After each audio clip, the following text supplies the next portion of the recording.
हरे कृष्ण, राधे राधे। प्रहलाद का बाल चरित्र, भक्ति का भाव। प्रहलाद के शारीरिक सौंदर्य, अपूर्व तेज और विचित्र बाल चरित्र की महिमा धीरे धीरे सारे नगर में ही नहीं प्रत्युत सारे साम्राज्य में कहीं और सुनी जाने लगी। उनकी शैशवकालीन मधुर हंसी, उनका मचलना और उनकी तोतली बोली के अस्फुट शब्दों एवं भावों को देखने और सुनने के लिए केवल दास दासी, पुरजन परिजन, सगे संबंधी ही नहीं प्रत्युत अगणित प्रजाजन भी लालायित रहते और अपने आनंद का सर्वोत्तम साधन समझते थे। दैत्य, दानव, असुर वृंद तथा उनकी प्रजाओं के ना जाने कितने लोग, यहाँ तक कि देवता गण भी वेश बदलकर उन परम भागवत के अपूर्व दर्शन के लिए जाते और दर्शन पाकर अपने आप को कृतकृत्य समझते थे। बालक प्रहलाद में आदर्श बालकों के सारे उत्तम गुण थे। मुख पर अव्यक्त हंसी, शांति, सुंदरता और विकसित पद्म पुष्प के समान प्रभा छाई रहती थी। रोना, क्रोध करना, जड़तापूर्ण चंचलता आदि बालकों के दुर्गुण तो छू तक नहीं गए थे। इन्हीं गुणों के कारण बालक प्रहलाद ने अपनी अबोध बाल अवस्था में ही आस्तिक नास्तिक सारी प्रजा के, अपने असुर एवं सुर कुल के लोगों के हृदयों पर इतना प्रभाव जमा लिया कि ना जाने कितने लोग दिन रात में दो एक बार बिना उन बालक प्रहलाद के मुखार विंद को देखे अधीर से हो जाते थे। इसी प्रकार उनका अबोध बालकाल बड़ी ही विलक्षण रीति से व्यतीत हुआ। लोग समझते थे कि बालक होनहार है, सीधा है, शांत है और गंभीर है।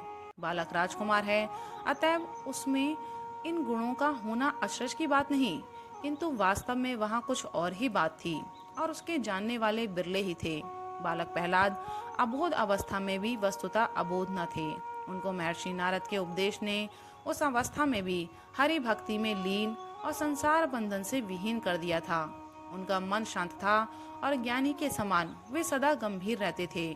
इसी कारण उनमें अपने पराये का भाव नहीं था। वे सारे संसार को अपना और अपने स्वामी सर्वव्यापी भगवान विष्णु का स्वरूप समझते थे तथा सबके प्रति समान प्रेम भाव रखते थे। एक दिन भी किसी ने किसी मानुषी अथवा आसुरी प्रकृति के अधीन उनको नहीं देखा। जड़ चेतन सभी चराचर उनके प्रेम की वस्तुएं थी।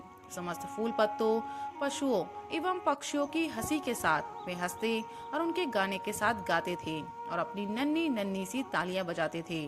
साधारण बालकों के समान उनकी चेष्टा कभी देखी नहीं जाती थी। वे न कभी किसी चीज को अपने हाथों पकड़ने की चेष्टा करते थे और न कभी चिंता एवं कष्ट का अनुभव करते थे। वे सदा प्रसन्न रहते थे। हाँ, उनको एक चिंता नहीं एक अभिलाषा अवश्य थी। वह थी अपने नाथ को जानने, उनको पहचानने और उनको पाने की। जिस समय उनके संगी साथी बालक चारों ओर खेल कूद मचाते और दौड़ धूप करते थे, उस समय भी वे शांत चित्त से एकांत में बैठकर ना जाने क्या सोचते और मन ही मन क्या मुस्कुराया करते थे। जिस समय प्रहलाद के साथी बालक जोर जोर से शोर मचाते, नाचते कूदते और आपस में मार पिटोवल कर रोते चिल्लाते थे, उस समय भी बालक प्रहलाद की शांति भंग नहीं होती थी और वे अपने मानसिक गूढ़ आनंद में मग्न रहते थे। वे कभी स्वयं शोरगुल मचाने में सम्मिलित नहीं होते थे और ऐसे चुप बैठे रहते मानो उनको ना तो वह शोरगुल ही सुनाई पड़ता है और ना बालकों के खेल तमाशे ही दिख पड़ते हैं। अवश्य ही उनके हृदय में महर्षि नारद के उपदेशों के द्वारा भगवत भक्ति की तरंगे हिलोरे मार रही थी और वे सारे संसार को ही उस परमात्मा का रचा हुआ एक विचित्र खेल समझते तथा स्वयं उसी खेल में लीन रहते थे। इसलिए उनको अपने साथी बालकों के नकली खेल तमाशे और शोरगुल दिखाई और सुनाई नहीं पड़ते थे। उनकी और उनका ख्याल ही नहीं था। कभी कभी प्रहलाद के भाई बंधु और सगे संबंधियों के लड़के जो उनके साथ खेलने कूदने के लिए रहते थे, बलात् उनको अपने साथ खेलने के लिए पकड़ ले जाते थे। उस समय वे उन बालकों से अपने को छुड़ाने की चेष्टा न कर ऐसी माधुरी हंसी हंसते थे कि उनको पकड़ ले जाने वाले वे सभी बालक मोहित होकर हंस पड़ते और प्रहलाद को छोड़ अपने अन्य साथियों के साथ खेलने कूदने लगते थे। बालक प्रहलाद की इन सब अद्भुत लीलाओं को देख देख और सुन सुनकर उनके ऊपर प्रतिक्षण दृष्टि रखने वाली उनकी जननी महारानी कयाधु को बारंबार महर्षि नारद जी के तथा पुरोहित के वचन स्मरण हो आते थे। इससे वे जिस अपूर्व आनंद का अनुभव करती थी, उनको पुत्र वात्सल्य रस की जानने वाली माताएं ही अनुभव कर सकती हैं। दूसरे तो उसका अनुमान भी नहीं कर सकते। एक दिन प्रातःकाल का समय था। भगवान भास्कर की स्वर्णमय किरणें चारों ओर फैल रही थी। कमलनी अपने मुखार विंद को संपुटित करने लगी थी और कमल दल विकसित होने लगे थे। चारों ओर प्राकृतिक तथा राज निर्मित सांसारिक सुषमाएं दिखलाई दे रही थी। उस समय बालक प्रहलाद अपने पितृ निर्मित नंदन वन से भी अधिक शोभायमान राजकीय उद्यान में जा पहुंचे। राज उद्यान में सुखद शीतल मंद एवं सुगंधयुक्त समीर बह रहा था।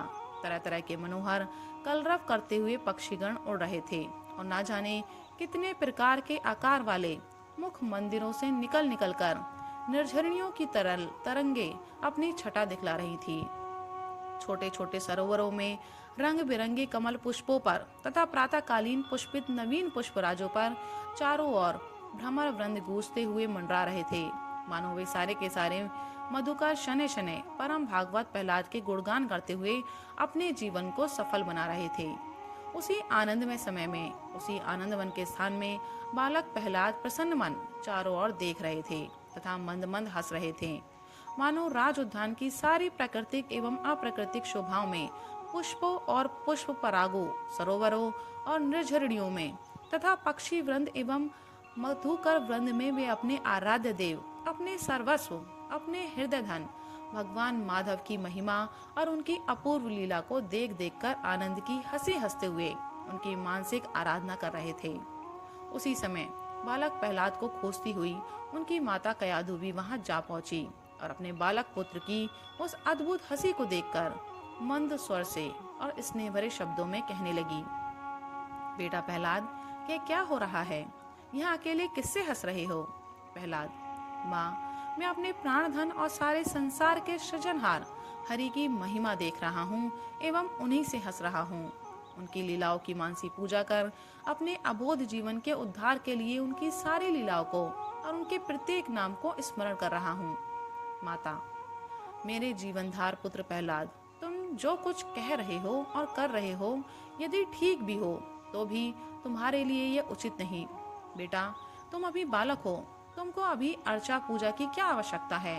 तुमको तो खेलना कूदना और आनंद में समय बिताना चाहिए, जिससे तुम्हारे पिताजी भी आनंदित हो और मैं भी आनंद का अनुभव करूं। प्रहलाद, माताजी, तुम कैसी बातें कर रही हो? क्या हरि की भक्ति में भी कोई अवस्था की अपेक्षा है? यह तो बालपन ही से होना चाहिए। माताजी, तुम तो अनजान सी बन रही हो।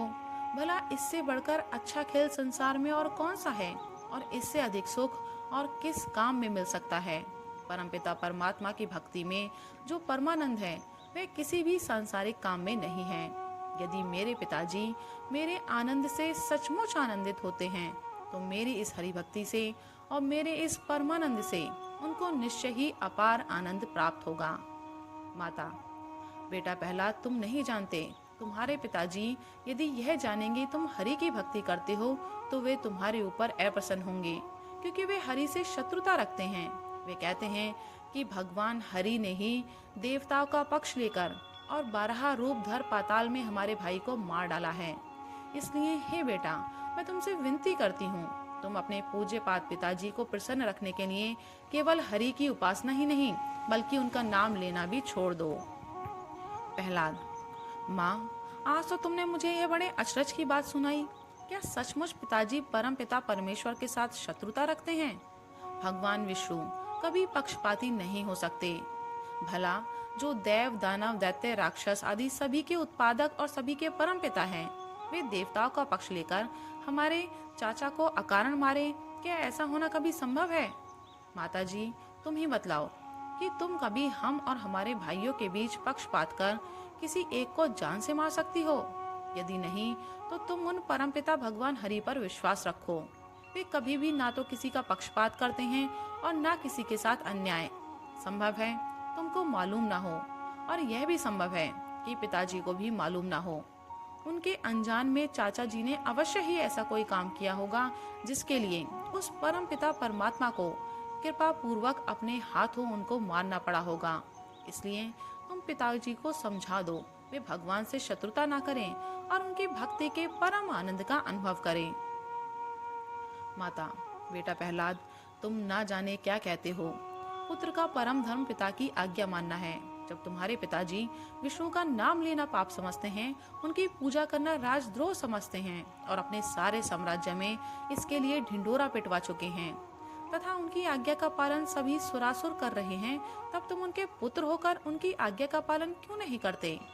जब तक पुत्र अबोध या अज्ञान रहे, तब तक उसे पिता ही को सब कुछ और उनकी आज्ञा ही को ब्रह्म वाक्य मानकर उसी के अनुसार चलना चाहिए, क्योंकि संसार में पिता से बढ़कर पुत्र का कल्याण चाहने वाला दूसरा कोई नहीं होता। इसलिए बेटा, बहुत क्या कहूँ, तुम्हारे पिताजी जो कहें तुमको वही करना चाहिए। और जब तुमको मालूम हो चुका है कि वे विष्णु को अपना शत्रु मानते हैं, तब तुमको स्वयं ही विष्णु का नाम ना लेना चाहिए। माता की बातों को सुनकर बालक प्रहलाद खिलखिलाकर हंस पड़े और पेट भर हंस लेने के पश्चात बोले, माताजी, तुम नाहक डरती हो। जब पिताजी मुझे कहेंगे तब मैं उनको समझा लूंगा, किंतु ये प्यारा हरि नाम तो मुझसे कभी छूटने का नहीं। इसकी मधुरता की समता तुम्हारे अति स्वादिष्ट पकवान भी नहीं कर सकते। अरे माँ, एक बार तुम भी तो इस मीठे रस का स्वाद लो। कहो तो प्रेम से, हरे मुरारे मधु कैटवारे।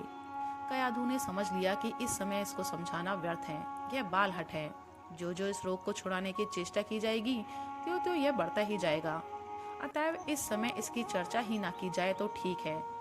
माता ने कहा, बेटा, अब बहुत खेल कूद चुके, कलेवा करने का समय हो गया। चलो, तुम्हारे भाई लोग तुम्हारी प्रतीक्षा कर रहे हैं। माता के आज्ञा अनुसार भगवत भक्ति के आनंद में मग्न नाचते कूदते और हंसते हुए बालक प्रहलाद उनके पीछे पीछे हो लिए। राधे राधे, हरे कृष्ण।